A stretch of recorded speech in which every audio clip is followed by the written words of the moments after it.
दिल्ली और पटना में बैठे हुए बेईमानों ने हमारी हकमारी की है। इस हकमारी के खिलाफ हम मजबूती और तमन्नाई के साथ लड़ रहे हैं और यहाँ के लोगों ने अब तय कर लिया है कि नफरत का फूल अपने चमन में खिलने नहीं देंगे, तीर अदावत की अपनी बस्ती में अब चलने नहीं देंगे। किशनगंज के जन जन ने खाई है कसम, मीर जाफर और दलालों को नेता कभी बनने नहीं देंगे। के इस्तेहकाम के लिए हमारे मुल्क में हर 5 साल में पार्लियामेंट्री इलेक्शन होता है और 2024 के पार्लियामेंट्री इलेक्शन के लिए मैंने कुल हिंद मजलिस इत्तेहादुल मुस्लिमीन की जानिब से किशनगंज पार्लियामानी हल्का के लिए फैसले उम्मीदवार अपनी नामजदगी आज दाखिल की और मेरी लड़ाई इस वक्त है कि सीमांचल के साथ जो बरसों से नाइंसाफ़ी हुई है, बिहार के मुसलमानों अक़लियतों के साथ और बिहार के दलितों के साथ जो जुल्म और नाइंसाफ़ी हुई है, उसके खिलाफ एक तमाना आवाज़ बनकर पार्लियामेंट जाऊं, उसकी हम कोशिश कर रहे हैं। हम उम्मीद करते हैं कि सीमांचल सहित पूरे सूबे और पूरे मुल्क के लोग, मुल्क से बाहर रखने वाले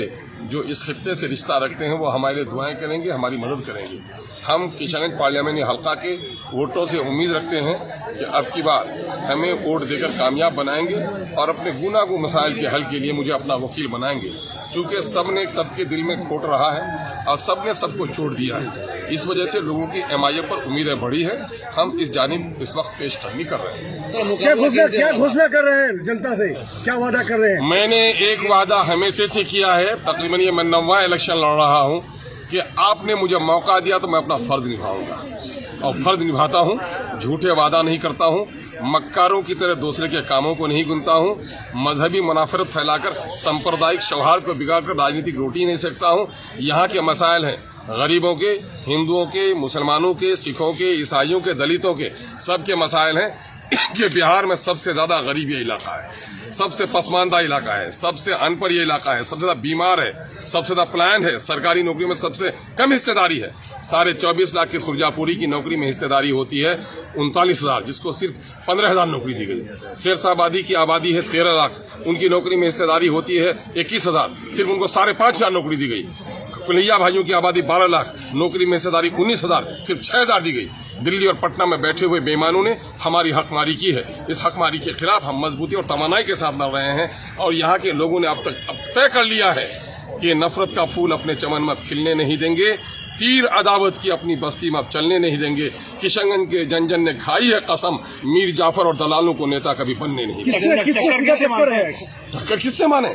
मैं कह रहा हूँ वो पीछे वाले जो आपस में लड़ेंगे और इंशाल्लाह अब की बार आवाम मुझे आगे जाने का मौका दे रही है, हम आगे जाएंगे। सर आरोप लगाया गंगा यमुना तहजीब को बिगाड़ने का काम कोई माई का लाल है, मस्जिद तोड़ने वाले और मस्जिद तुड़वाने वाले सामने में खड़े हैं। किसी ने मस्जिद में ताला लगाई है, किसी ने मूर्ति बैठाई है, किसी ने मस्जिद की दीवारें तोड़कर झंडे लहराए हैं और MIM ने हमें से दलित हो, अक़लियत हो, मजबूर हो, मखूर हो, सबकी आवाज उठाई है।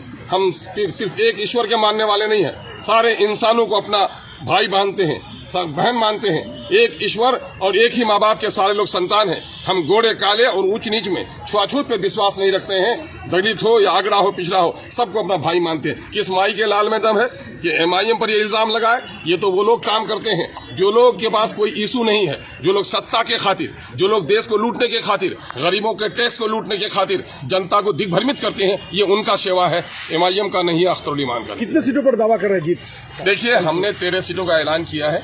अभी हमारे ऑब्जर्वर साहब आए हुए हैं, माजिद हुसैन साहब जो हमारे बिहार इंचार्ज हैं, तेलंगाना के नवमुंतखब MLA और वहाँ के साबिक मेयर हैं, वो तशरीफ फरमा है, पूरी टीम आई हुई है और ये लोग यहाँ पर ऑब्जर्व करेंगे, उनका फैसला आखिरी फैसला।